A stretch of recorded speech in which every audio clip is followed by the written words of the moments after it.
પણ ગુજરાતના ભાગોમાં ભારે વરસાદ થવાની શક્યતા રહેશે. એટલે તારીખ 20 થી 25 ગુજરાતના ભિન્ન ભિન્ન ભાગોમાં ભારે વરસાદ થવાની શક્યતા રહેશે. અને લગભગ ઉત્તર મધ્ય ગુજરાતના ભાગોમાં કેટલાક ભાગોમાં ભારે વરસાદ થવાની શક્યતા રહેશે. પૂર્વ ગુજરાતના ભાગોમાં, પંચમહાલ વગેરે ભાગોમાં કેટલાક ભાગોમાં ભારે વરસાદ થવાની શક્યતા રહેશે. આ ઉપરાંત ઉત્તર ગુજરાતના ભાગોમાં પણ વરસાદ થવાની શક્યતા રહેશે. કચ્છના ભાગોમાં પણ ભારે વરસાદ થવાની શક્યતા રહેશે.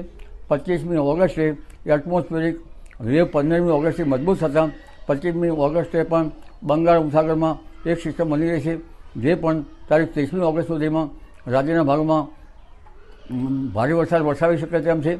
અને તારીખ 7 સપ્ટેમ્બર સુધી વરસાદ આવી શકે છે. તારીખ 23 સપ્ટેમ્બર બાદ પણ રાજ્યના વિવિધ ભાગોમાં ભારે વરસાદ પડવાની શક્યતા રહેશે. અને ઓક્ટોબરમાં પણ વરસાદ રહી શકે છે.